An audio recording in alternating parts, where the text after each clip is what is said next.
Hello guys! Welcome back to my channel. And today, I will attempt to do the most dramatic, the most full coverage, the most extreme makeup that I will ever do in my entire life.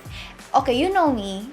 Nandun ako sa light coverage, nandun ako sa sheer coverage, nandun ako sa natural makeup. Minsan, ginagawa ko rin yung mga dramatic eyes, glam makeup look, mga ganun. Gumagawa ko ng ganun, pero this time, I will challenge myself to do the extreme of the extremes. Wow!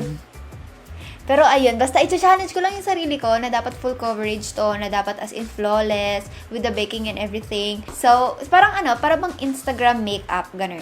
So, ayan, zoom in ko na kayo guys para makita nyo ng maayos. Anyway, this is my face without anything. Ayan. So, feeling ko mamamurder ko yung mukha ko ngayon.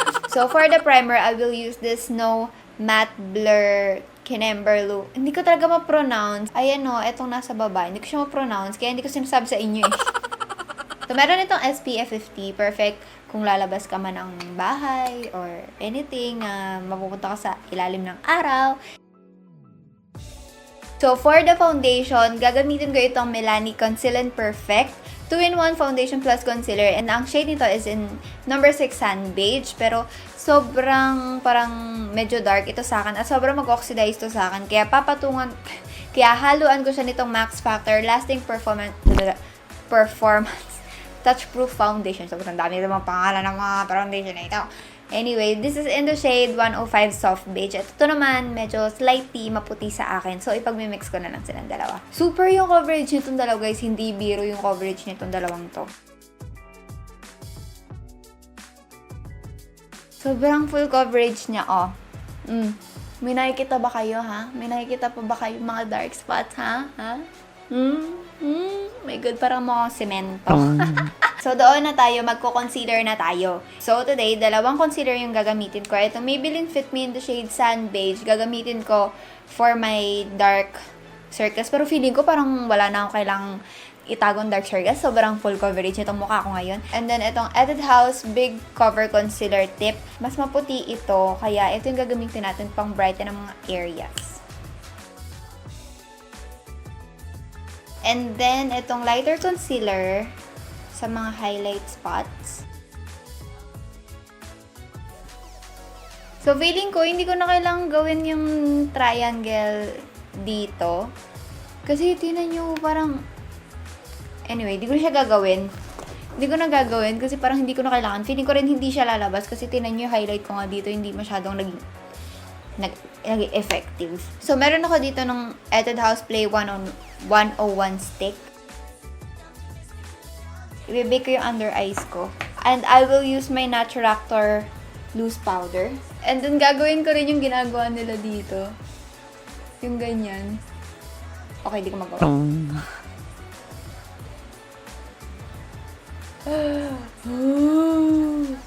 There.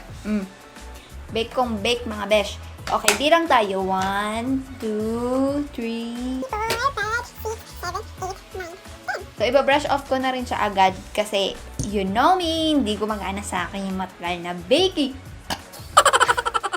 Excuse me, guys. Nagka-effect yung inano ko dito, oh.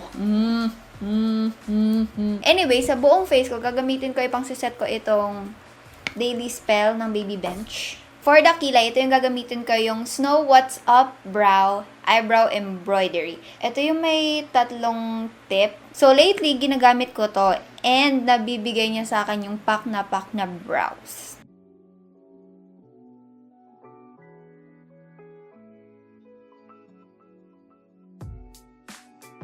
So, lilinisin ko na lang itong edges gamit itong Wet n Wild Ultimate Brow Kit. Kukunin ko lang yung brown shade.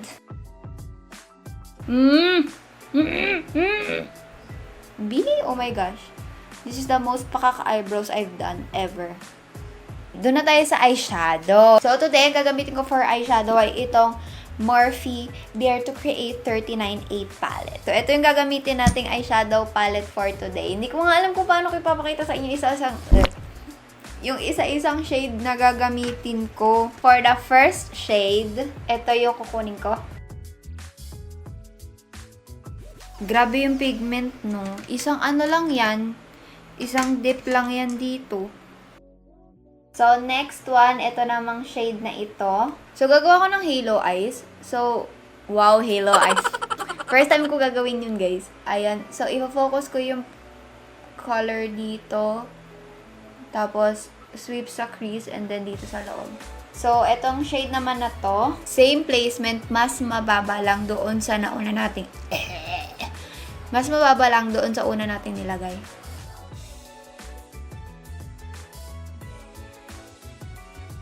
Grabe, sobrang intense. OMG. I'm so excited. So, taking this shade, ilalagay ko siya dito lang sa outer part para ma-deepen out yung dito sa outer. So, kada layer ko ng shade, bine-blend out ko rin siya para hindi na tayo mahirapan mag-blend mamaya. So, I will cut the crease. May pa-cut crease ang ate mo. Wait lang, hanap lang ako ng magandang pang-cut crease. So, kunin ko lang yung concealer ko kanina. And then, ikakat ko yung gitnang part lang ng crease, yung etong iniwan natin dyan. Kasi, mag-halo eye tayo, diba? Iiwan ko lang yan dyan. Hindi yung buong crease yung ikakat ko. At, hulaan nyo kung anong ilalagay ko sa gitna. Hulaan nyo kung anong shade ang ilalagay ko sa gitna. So, I will use this shade, itong blue na ito. Ilalagay natin siya sa gitna. Hindi ko pa ito pinapractice, guys. As ito lang talaga yung first time na gagawin ko to ever in my life. And then, kukunin ko yung mga brushes na ginamit ko kanina para i-blend out yung edges nitong kinat natin na blue. Para mag-fade siya. Shims, ang ganda. Ay, I'm so proud of myself. And then, para ma-brighten up yung gitnang parts. Tinan mo difference, guys. Oh my God! Kukunin ko itong super icy blue. Ilalagay natin siya dun sa gitnang part. And then, tapping doon sa gilid-gilid niya para mag-blend siya dun sa blue kanina at saka sa cranberry shades natin. Ay! Ang ganda niya, guys. Tapos, halos walang fallout, oh. Grabe, sobrang dami kong shadows na ginamit. Hindi ko pa siya sinisweep for everything. Wala pa akong ginagawa dyan. Pero wala siyang fallout. So, for the lower lash line, ito, medyo tricky na dito. Kasi sobrang liit lang ng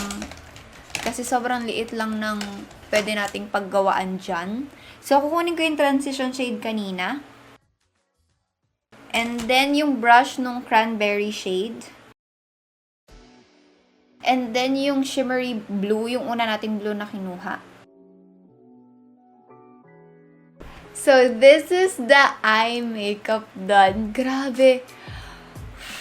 I'm so proud of myself. So, ginawa ko na pala yung wing and then yung falsies. Hindi ko sila binonggahan kasi gusto ko maging focus yung eyeshadow. Kasi first time ko magkaroon ng ganitong eyeshadow. Pero yung ginamit kong falsies, ito lang yung natural falsies ko. Para magkaroon ng konting eyelash effect pero hindi natatabunan yung eyeshadow sa loob. So, magba-blush muna tayo. So, ito yung gagamitin kong blush. This is from Sansan. Sansan Age Defense in the shade Pink Blush. Again, hindi rin masyadong malala yung blush. And then, yung bronzer ko, gagamitin ko ito from Sleek. This one. Hindi pala na ako nagko-contour, guys. Bronzer na lang. Kasi parang feeling ko hindi ko na ganun kailangan yung contour. Wow. Parang okay na ako sa bronzer. Kahit pa sabihing intense makeup ito, ayoko namang masira yung look ko. Napakaganda ng eyeshadow ko, guys. Sisirain ko ba yan? So, nandyan lang lahat ng atensyon sa eyes ko. Hindi ko na babonggahan yung iba.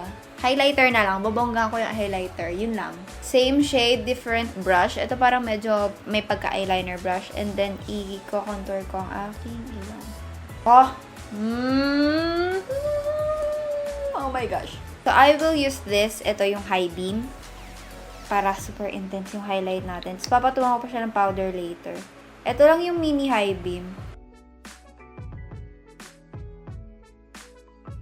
Ito yung gagamitin ko, yung Wet n Wild MegaGlo Highlighting Powder in the shade Precious Petals. Eto guys, ang ganda nito kasi parang siya yung pinong highlight na blinding na mukhang glow, hindi siya yung blinding na powder. Alam niyo naman ako, di ba? Alam niyo yung bet kong highlight eh. Oh! For the lips, ito yung gagamitin ko yung Vice Cosmetics liquid lipstick ko in the shade Kemerut. Kemerut talaga yung name niya guys, hindi ako nagsasabi lang ng Kemerut. So, this is the final look, guys. Oh my gosh. Ang ganda yun. Nahihirapan ako tanggalin to, guys. Parang, ayoko siya tanggalin, pero hindi pwede kasi titigyawatin ako. Alam niyo yun? So, ayan. Medyo ginulugulo ko yung hair ko. Para mukhang, kunyari, Instagram body, ganun. Charot! Ang ganda, guys. Look at me, mom.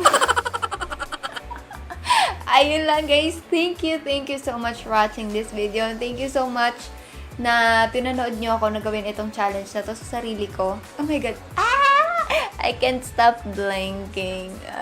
Ayun lang guys. Thank you so much for watching this video. And like nyo tong video na to or comment kayo sa baba kung gusto nyo pang ulitin ko yung ganitong as in bold, bright na eyes. If ever na gusto nyo, comment din kayo ng kung anong gusto nyong colors and shades na gusto nyong gawin ko. Ayun na guys, thank you so much for watching this video.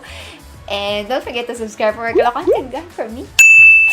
And don't forget to follow me on all my social media handles right here, dito sa gilid. Don't forget to click that notification bell to be notified whenever I upload a new video. Ayun lang guys, thank you so much for watching this video. And I will see you in my next one. Bye-bye!